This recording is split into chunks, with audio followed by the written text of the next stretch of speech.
Well, here we are on December the 25th of 2022. It's just after 2:30 in the afternoon. But I figured, why not make a video after I've been content dry for the last few months? Not much of the wake of the live streams. It's finally, that's all done with. I can now finally focus on actual content for once, without just doing live streams constantly every Friday night. As a thing I did back in the summer, I figured, why not show, instead of video formats, what about audio?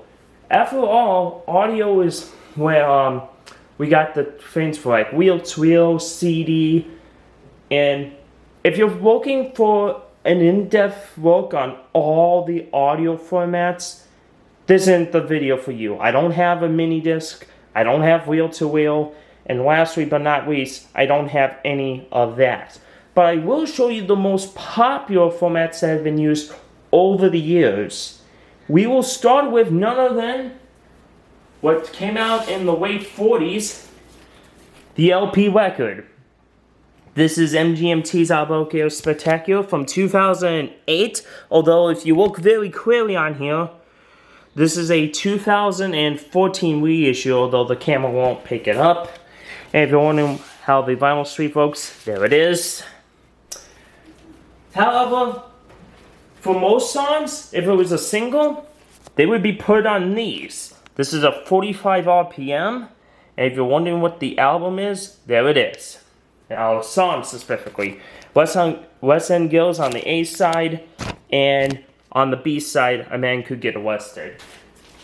Both of these were very popular in the round beginning in the mid-50s when 78 started to be phased out.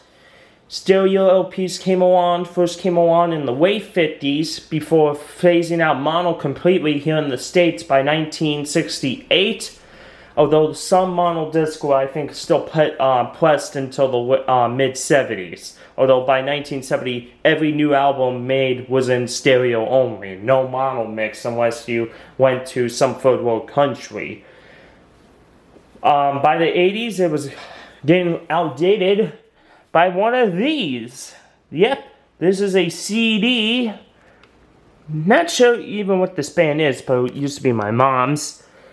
But it clearly says on here, I think, what is this here? I have to look. 1988. So this was right around the same time when LPs lost the majority. And there's the CD label. Reminds you of those new DVDs that don't even come with disc art at all. Now, that's just one type of CD case. This is another type of CD case that doesn't have the edge. Most of the time, when two or more CDs were released on the same jewel case, they had to come in these fat cases, as I call them. This is just a compilation album of just 1960s stuff. But CDs are still around, and as a matter of fact, LPs are still around. The only difference nowadays is you're not going to find a 45 RPM of 21 Pilots at all anymore. It's just the albums and stuff. Sure, you'll find some on a record store day release or anything like that, but most of the time you won't find that at all. Now, that's what, by 2008, the LP revival had taken off and stuff. But finally, we're going to show you one more out of all these. Compact cassette, or just simply cassette. This is the only one. I've showed this before in videos. This is my only cassette tape I have. Again, this is from 1984. This came before CD, but after vinyl. There's the label. Not much.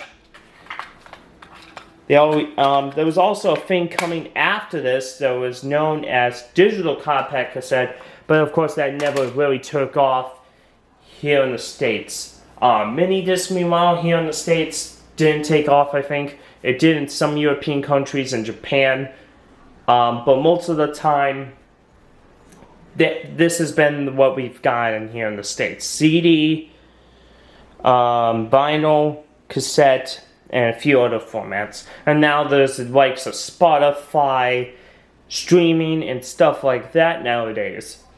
Well, this is pretty much the end of 2022 for the channel.